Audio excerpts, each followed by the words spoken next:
Portrait of the authority next. This image of British rule bringing modern civilization to India is powerfully emphasized in this.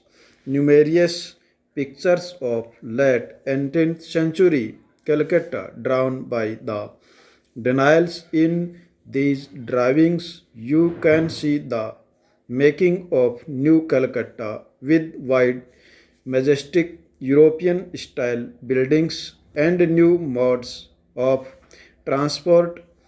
There is life and activities on the roads. There is dream, drama, and excitement. Look carefully at. See how the denials contrast the image of traditional India with that of the under British rule. Sikh of the represents the traditional life of India as pre-modern. Next, challenge the multinationals typified by figures, cows and boats sailing on the river, shows the modernizing influence of British rule by emphasizing a picture, a drama, and change. Next, another tradition of art that became timely popular in colonial India was portrait painting, the rich and the powerful, both British and Indian. Next, wanted to see themselves on canvas. Unlike the existing Indian tradition of painting portraits in miniatures, colonial traditions of painting portraits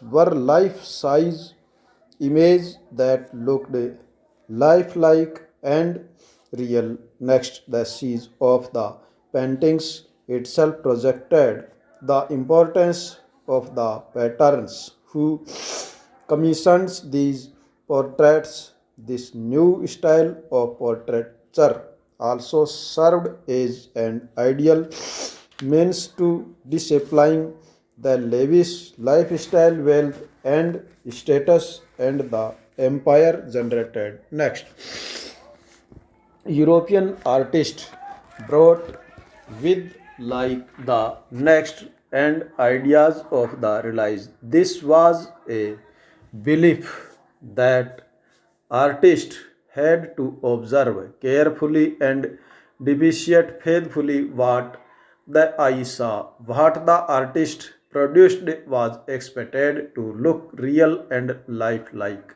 Next, European artists also brought with them the technique of oil painting, a technique with which Indian artists were not very familiar. Next, oil painting enabled artists to produce images that looked real.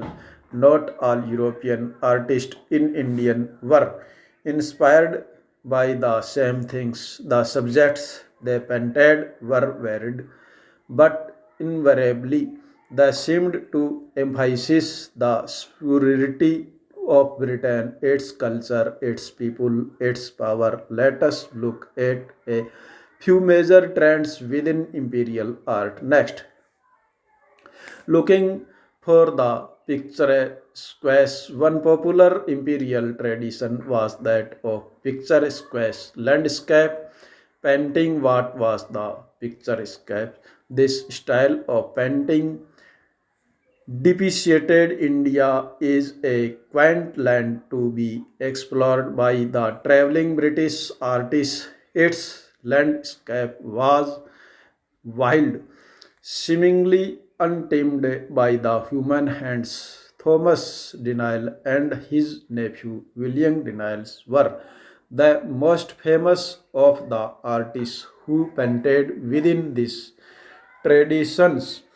They came to India in 1785 and stayed for 7 years, journeying from Calcutta to northern and the southern India. They produced some of the most evocative picturesque landscape of Britain's newly conquered territories in India. Next, their large oil paintings on canvas were regularly exhibited to be the select audience in Britain, and their album of Anagwazi were eagerly bought up by a British public keen to know about Britain's empire.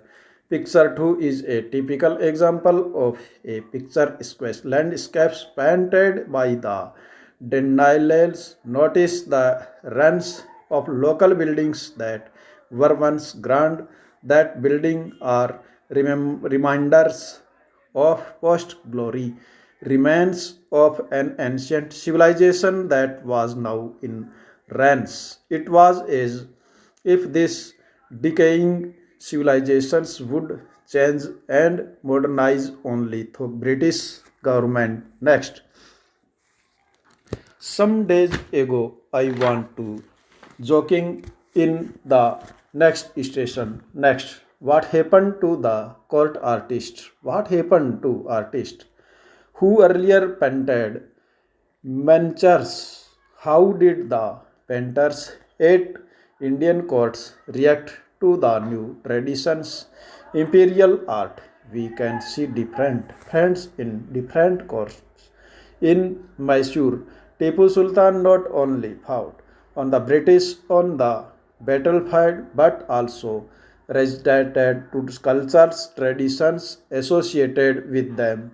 He continued to encourage local traditions and had the walls of his palace at covered with mural paintings done by local artists. Picture 10 shows you can these. This painting celebrates the famous Battle of Popular of 1780, in which Tipu and Hyder Ali defeated the English troops.